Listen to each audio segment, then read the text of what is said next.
Good morning. You all already completed population dynamics.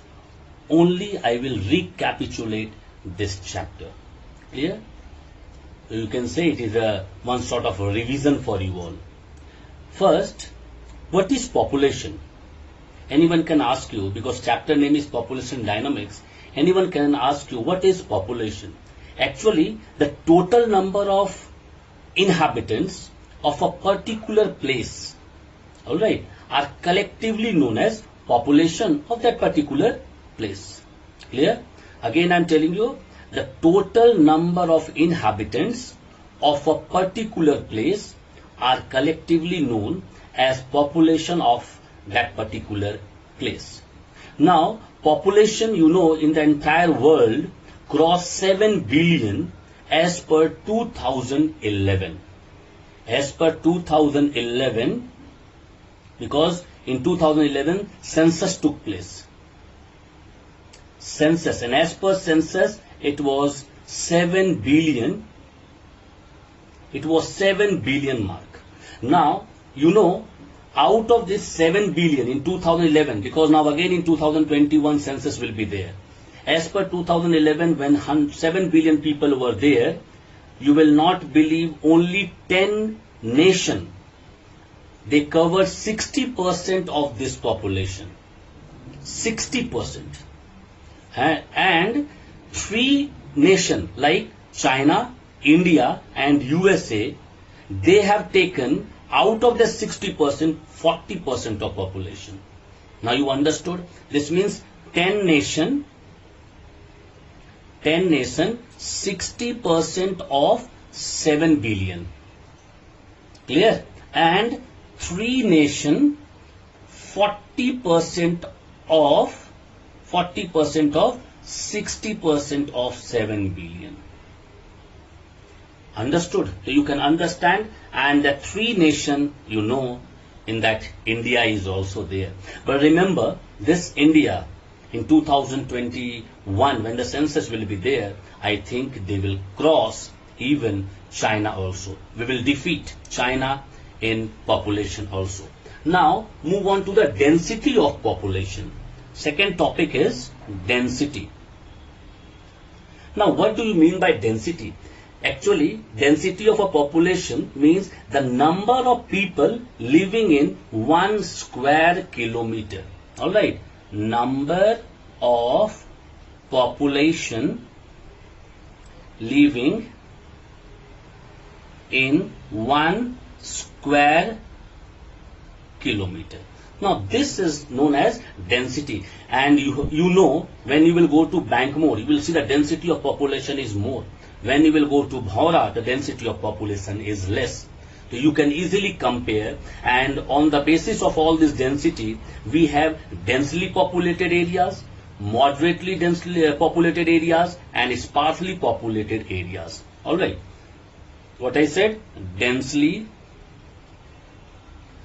populated areas. Second, we have moderately populated areas, and the third one, sparsely populated areas. Now, densely populated areas, which area you will say it's a densely populated, where 100%, alright, per square kilometer. Per square kilometer. Now, which places are there? Many places like Eastern Asia, South Asia, Western Europe, Eastern Central, North America, many places are there like that. Now, moderately populated areas, where population is from 50 to 100% per square kilometer.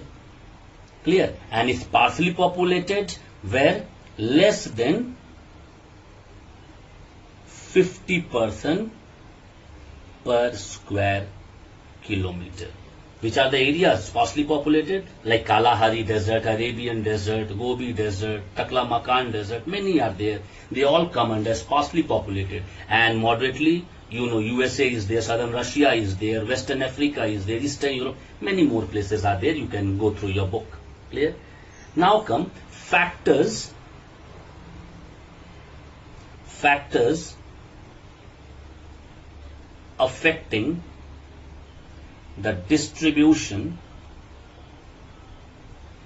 of population. Clear? Factors affecting the distribution of population. Now, two factors are there.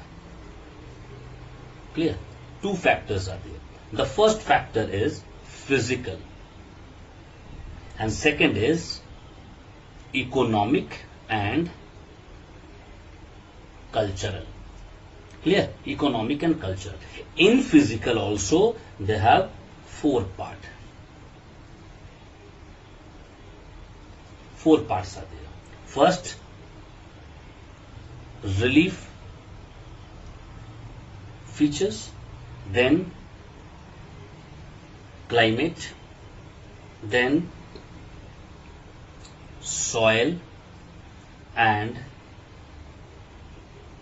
availability of water. But one more is there, clear, which is known as natural vegetation. You can write here, it is a natural vegetation. These are the physical factors, clear. And now economical and the cultural. First is mineral resources. Second one, industry.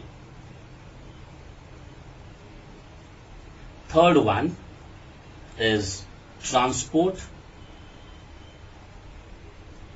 Next one is urbanization.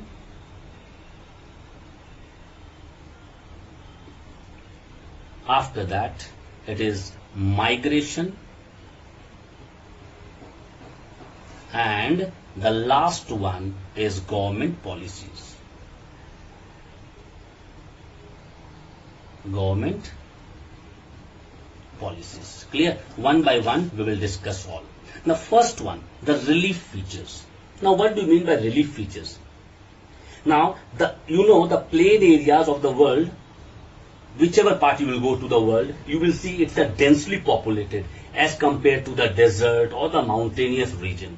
Why? Because in the plain surface, irrigation facilities are good, transport and communication facilities are there, but in all other area, you will be not getting. This is how the relief features is the affecting area, the distribution of population. Now come the climate. Now the adequate climatic condition. Adequate means which can be adapt. The adaptability of the climatic condition attract population in an area.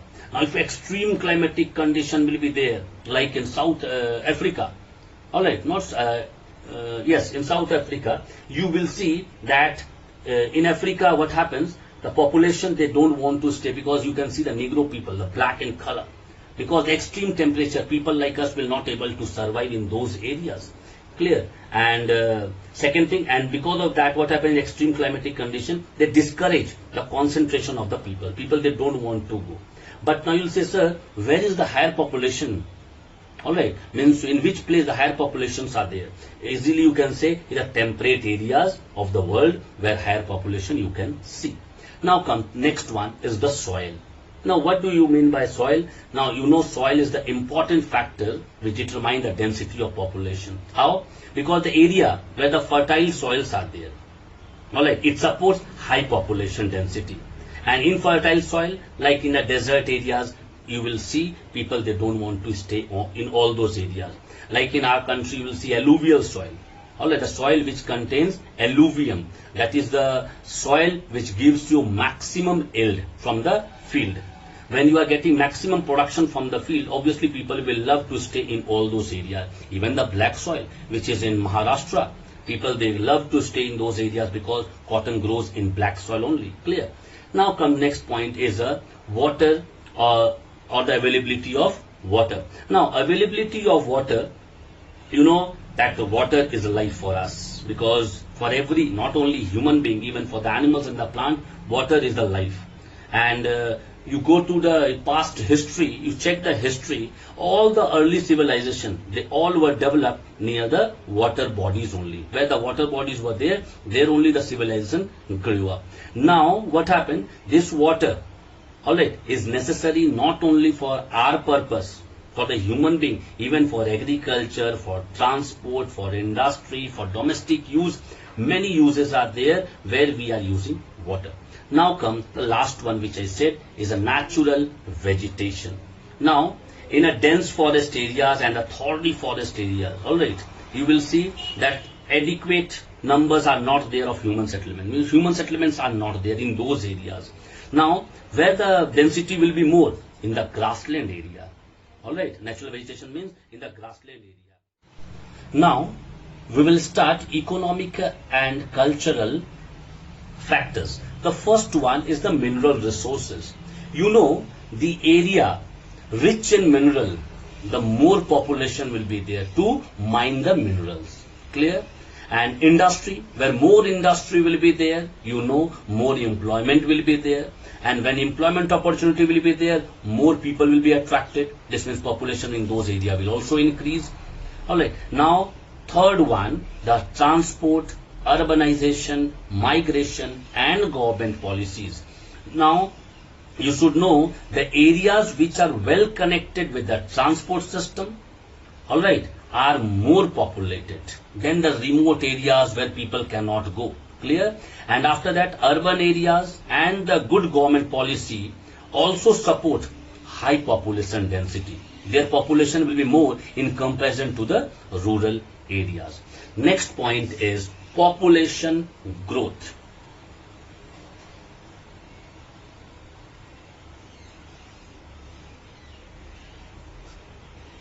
Population growth. Now, what do you mean by population growth? It is nothing, the increase in the number of individuals in a population. Suppose the population, as I told you, 7 billion. Population increased by 100 to 7 billion 100. So this is known as the population growth. Clear? Second, population growth is of two types. Maybe positive change is taking place or negative change is taking place. Now, what do you mean by positive change? It refers to the increase in the population of an area. Alright, it is known as positive change. This means plus sign. 7 billion plus 100. And 7 billion minus 100 will give you negative change. Now this means negative change means decrease in the population of the area in the specified time. Now understood?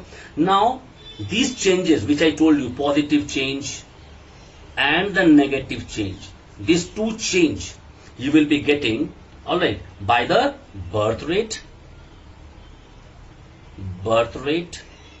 Second is death rate. Third one is migration. This means these three are known as component of population change. Now what do you have birth rate? Birth rate means the number of live birth per 1,000 people in a year. This means in a year, out of 1,000, how many live people are there? How many live birth were there? So that is known as birth rate. Alright, live birth per 1,000 people in a year. Clear? Now death rate, again the same thing.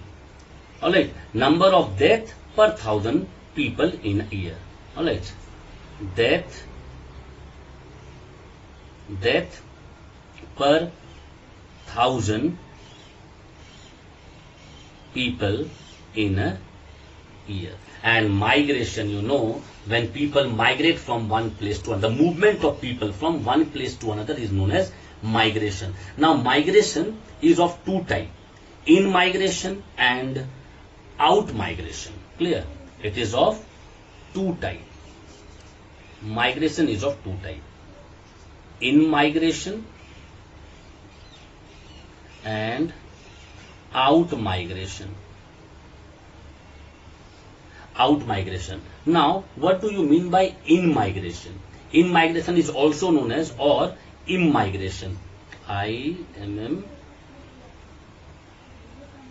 immigration. Clear? Now, what do you mean by immigration? When people, alright, they come from other place and settle down at a particular place. Alright, the people come down, they are coming from different place and they are settling down at one place. It is known as immigration. And out migration? Out migration is also known as immigration. e-migration. Now what do you mean by e-migration? This means the people move from one particular area and settle down in another area is known as e-migration. Now migration may be of many forms.